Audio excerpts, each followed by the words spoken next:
come out of the ground, and I hope that you folks did too. David DeVore over here is trying to open that time capsule. And while he's doing that, I've got a few things I'd like to share. First, maybe all of you, most of you are probably curious about that limestone sign down there. I'm going to tell you a little bit about it. None of us knew that it existed. In 2001, when they were tearing down Plant 1, that sign was found above an old doorway that had been the main entrance to the plant back in the 1940s. And we also have a photograph of people coming out of that door way back when. And I don't have a copy of that, but it is.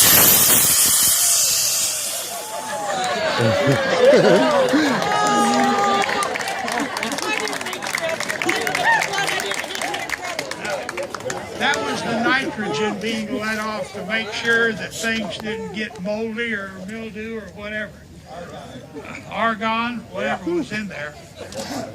The sign is going to have a permanent place in the RCA park in the future. Kind of changing gears just a little. We certainly owe a special thank you to the City Parks and Recreation Department for helping us put this event together, specifically to their director, Mick Renneisen, who I think is right there. And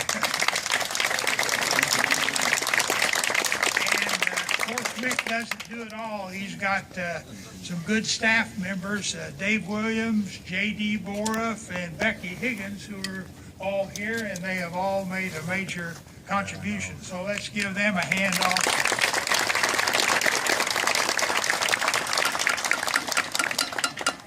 I got to give a thank you to Kurt Christian of the Herald Times newspaper. That was a great article in the front page of yesterday's paper. And Bob Salzberg, who's the editor, I guess is the proper title, had a nice piece in his opinion page in today's newspaper. So I appreciated that.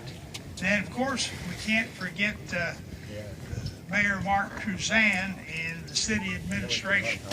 They have been very strong supporters of RCA for many years.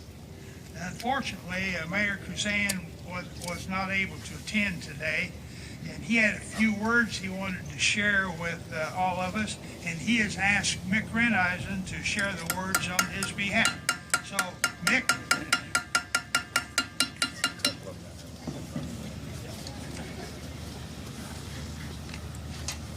One of the ungraceful things about aging is having to wear glasses to read things anymore, but I think we can all relate to that, or some of us can relate to that. So if you've ever been part of a proclamation reading, you'll know there are a lot of whereases, and I'm going to skip through those after the first one so I can tell the story of what Mayor Cruzan would like to acknowledge today to all of you RCA workers. This is the first and only whereas. Whereas RCA's long storied history in Bloomington, Indiana dates back to June 17, 1940, when the first table model radio rolled off the assembly line at the company's new manufacturing plant. The popular model was named Nipper after the company's canine mascot and quickly became a bestseller. And on September 5, 1941, the local plant reached an extraordinary production record when the 1 millionth Nipper radio was produced. And during World War II, the Bloomington RCA plant was used for wartime production, helping with the Navy's extremely secret Madam X project. And whereas radio production resumed at the local plant just 40 days after VJ Day in September 1945, and RCA continued to be a well-respected brand throughout the country. And whereas television production began at the plant in 1949 with the start of RCA's black and white sets, production of the company's first color television sets started in 1954, and throughout the next 4 decades, the Bloomington facility flourished and remained on the cutting edge of radio and television technology. And over the years, thousands of men and women from Bloomington and surrounding counties worked at RCA, taking pride in manufacturing quality products that were distributed around the world. and RCA's contributions to the economic vitality of Bloomington were significant. Working at the manufacturing facility allowed employees to achieve the American dream of owning a home and providing their children with quality education. And the closing of the local RCA plant in 1998 truly marked the end of an era in Bloomington, but the plant will long be remembered by former employees, their families, and friends. And for generations to come, RCA Park will remain a fitting tribute to the remarkable dedication and accomplishments of Bloomington's RCA workers. Therefore, I, Mayor Mark Cruzan, Mayor of the City of Bloomington, do hereby proclaim October 20th as RCA Day in perpetuity.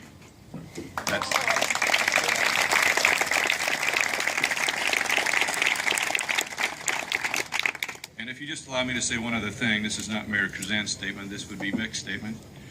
This park would not be named RCA without Gid.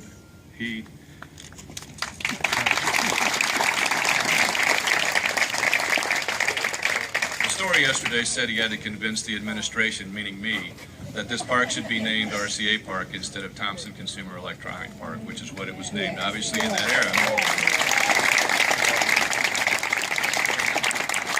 That wasn't the hard sell. That was the easier sell. The hard sell was going to Thompson in Indianapolis, and Gibb did that on his own and convinced them that this park should be named RCA Park. So to all of you, I hope this park is a legacy of your long history here. It certainly is for us and will be in perpetuity. Thank you very much for attending today.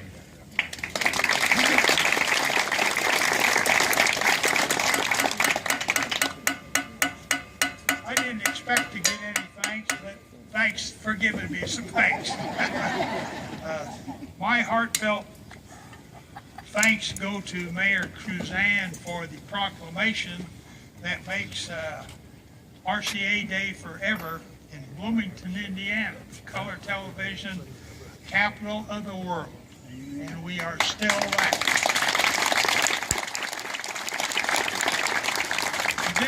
This is the official proclamation.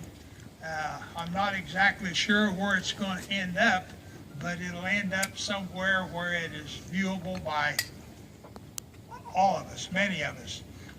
Today I can't tell you where that is.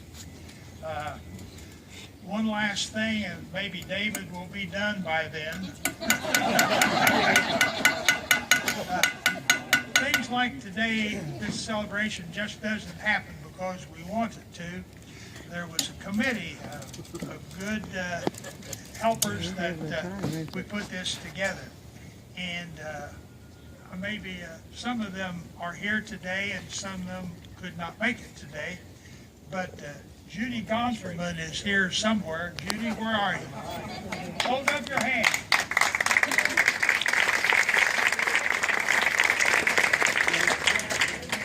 Sarah White Davenport is working today, so that's an unfortunate thing, but it's fortunate for her. Her husband, John Davenport, is here, hiding back here. The plant executive secretary, Pauline Kirkland, is here. And Rick Nasker was also unable to attend today. How close are we, David? That's the last one. Last one, okay.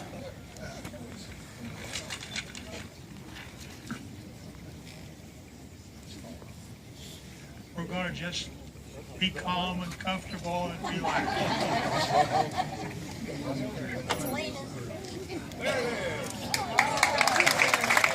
Now, can you turn it around? Which way you want to turn it? Well, open in this way.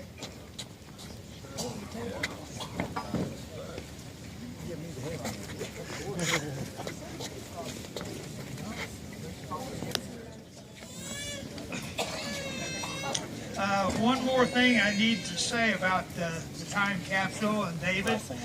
David was actually the first person to see it, not today, but 25 and more years ago, as it was built under his direction and designed by RCA tool makers in our tool and bottle shop. So thank you, Dave. And right here is one of the tool makers.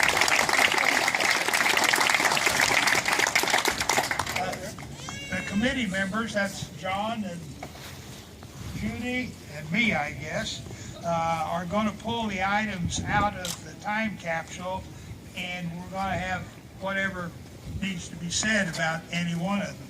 We're actually all going to be surprised because I do not know everything that's in there. I might know a couple of items, but I don't think anybody else knows. It was stuffed by the HR department, Phyllis Frank and Judy Houston way back then. Are there any HR people here today who helped load that time capsule? Does there exist any? Well, okay. Is there existing equipment laid out? I think that it's time to see what it holds. We're going to lay the items on the table after we finish the little program, which is getting close to the end.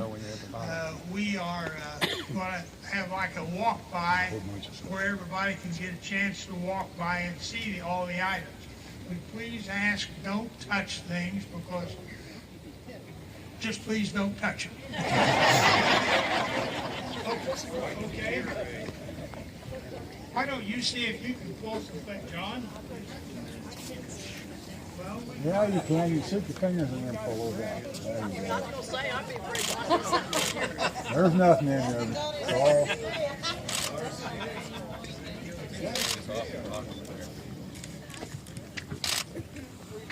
this is the tape that we're not going to play. It says on here that it's Give Apple Salutation, October 20th, 1990 festivities.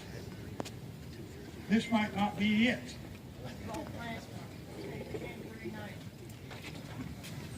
Okay, this is a tape of all of our plants in October of 1990. Time capsule being made in the shop. I didn't realize all these tapes were in there. If I had thought of it, if I'd known that. There's KT Hill here. Does anybody know KT Hill? Did anybody ever work by KT Hill? I'll put the tapes in there. I'll put all that stuff in there. Before we pressurized. Do you remember? Okay. No. Well, we have his pass. KT Hill. She's here in the basement plant too. This is a unnamed company book. It's a Thompson book of some kind, facts and figures of 89 and 90.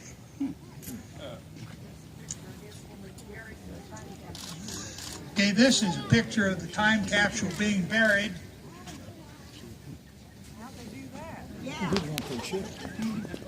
In 1990.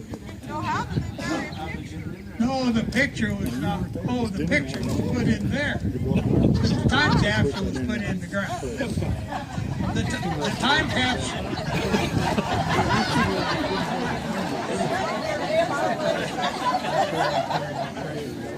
I tell you what, I know Here it's is not a going to have history any I of know it did.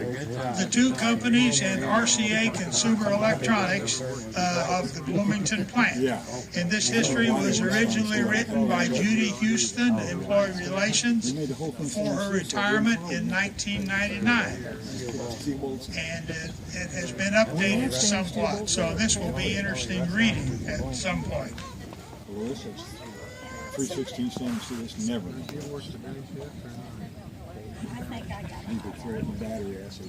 This is a lost tag. TCE tag. I'm prejudiced. You can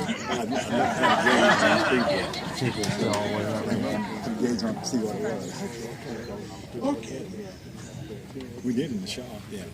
This is a daily lineup instrument schedule of what was to be produced on There was sound like line 1, 2, 3, 4, 5 through 9, and the model numbers. Does anybody here remember model FT2030? Did anybody here work on line 2, instrument line 2? Okay, how about line 7? Okay.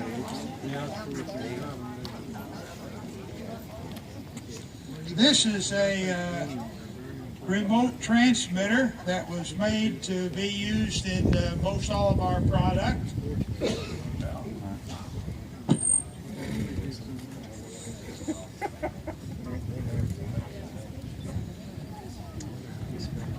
This is a program from our 50 millionth TV and 50 years anniversary on Saturday, October 19th of 1990.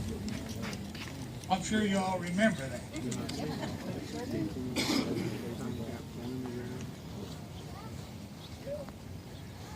I'm going to open this, or maybe John is. This is a greeting to the employees of 2015, who are few and none are in attendance today.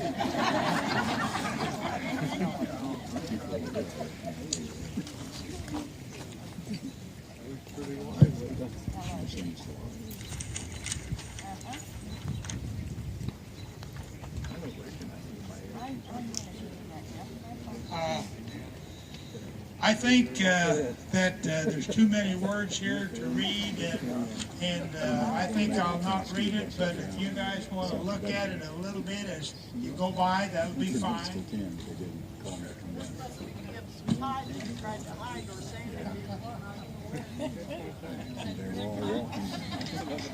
I don't know, but it is now.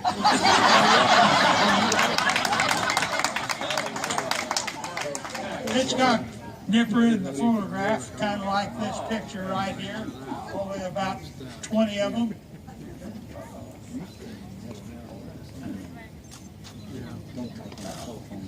I wonder what was motivating those HR people when they loaded that capsule.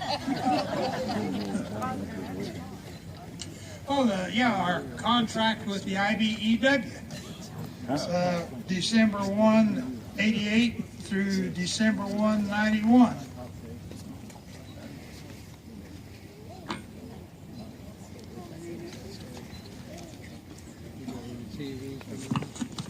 A1 excavation.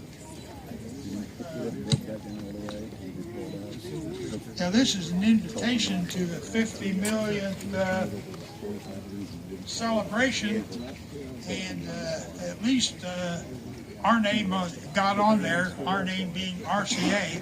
Thompson and GE are also on there, but I guess that was appropriate 25 years ago.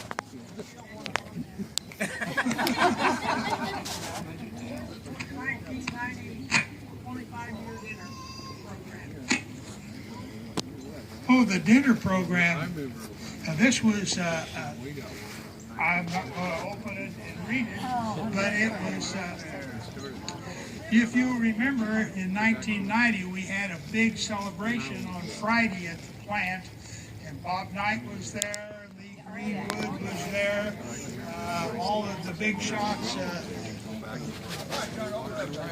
was there, and this is,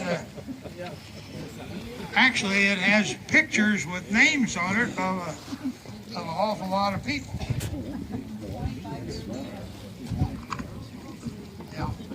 All the 25-year employees at that time are in the picture. Nice looking group. They're real old now.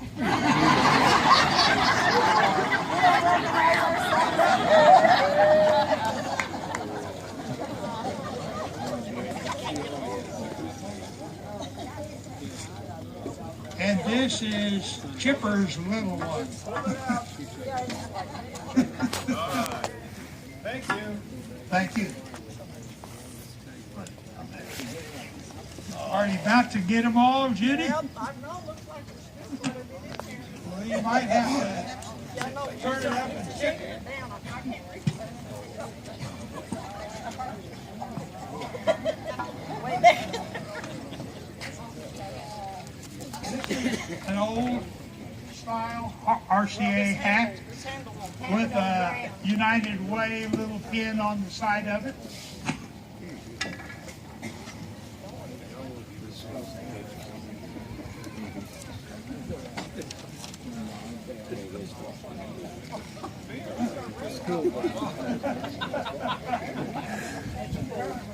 Well, we don't need this raincoat today, so no one will swipe this. Oh, it's got my picture in it. It's got your picture in it. Yeah, it's got John's picture in it. I think this is more for a lady, but it's a photo holder with a little mirror. Put this right there.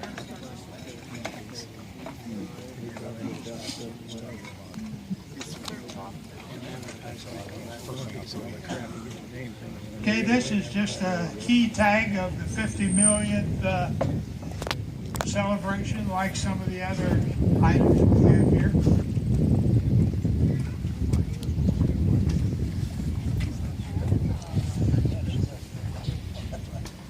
Who remembers QLP? QLP is good for TV, and that was true then, and it would still be true today. And here's our dogs, Nipper and Chipper, nice pin.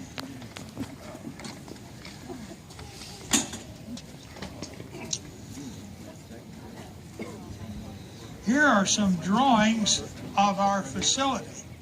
While I'm thinking of it, we had more than 2 million square feet of space for our facility, which was 4 buildings for Plant 1, Plant 2, distribution center, warehouse, all those things put together. There were 4 buildings, 2 million square feet, and 200 acres of land.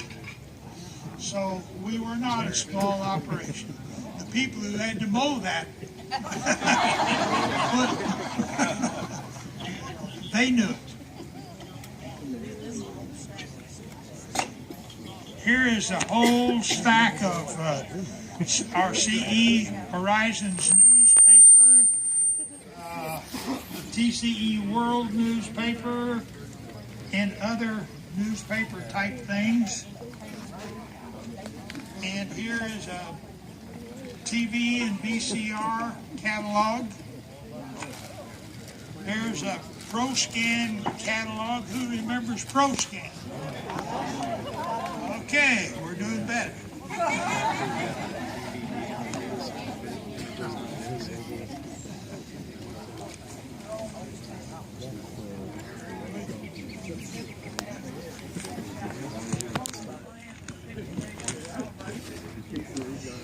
Newspapers, this is the Herald Times.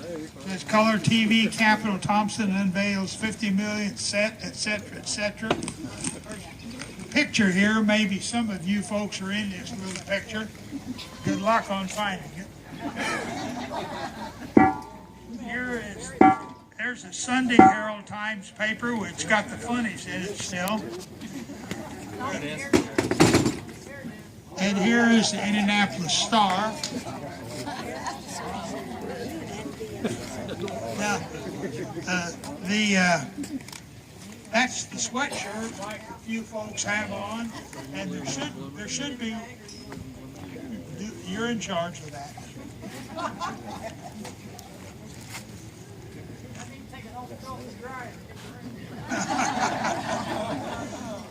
You're supposed to. Is this the tab?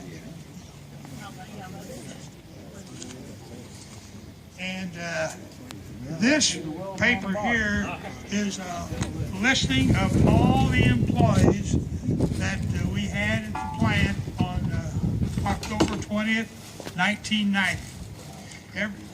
All of our names are in there, our addresses, and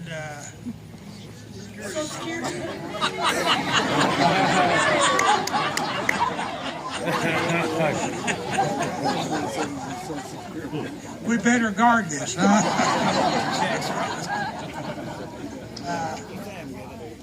The plan is that all of these things are those that the Monroe County History Center wants are going to be given to the History Center so that in the future they will have various RCA displays, and we'll get again to see some or all of these documents. We'll probably have to make some changes on this document before it goes into wide view.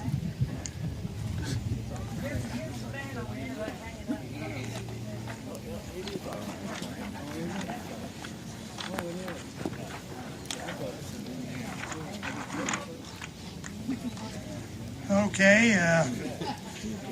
Okay.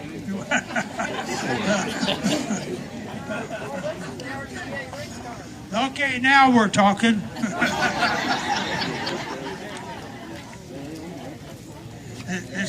That's all that was in the, maybe can you lay some of those in front of the time capsule so that things can be better seen?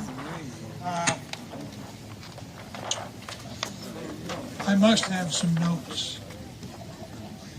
Yes, one thing I wanted to show you. Did I already show you this? Yes. This is the proclamation that was written by Mayor Cruzan. And I think unless there is some major question that can't wait, that we'll go ahead and start the walk-around viewing. And after the walk-around viewing, that's going to be the end of our 2015 RCA Day celebration. And so I don't forget to tell you, I hope to see all of you and some of your friends who couldn't make it at the 2016 RCA Day celebration. Don't ask me what it's going to be. I don't know. Thank you all.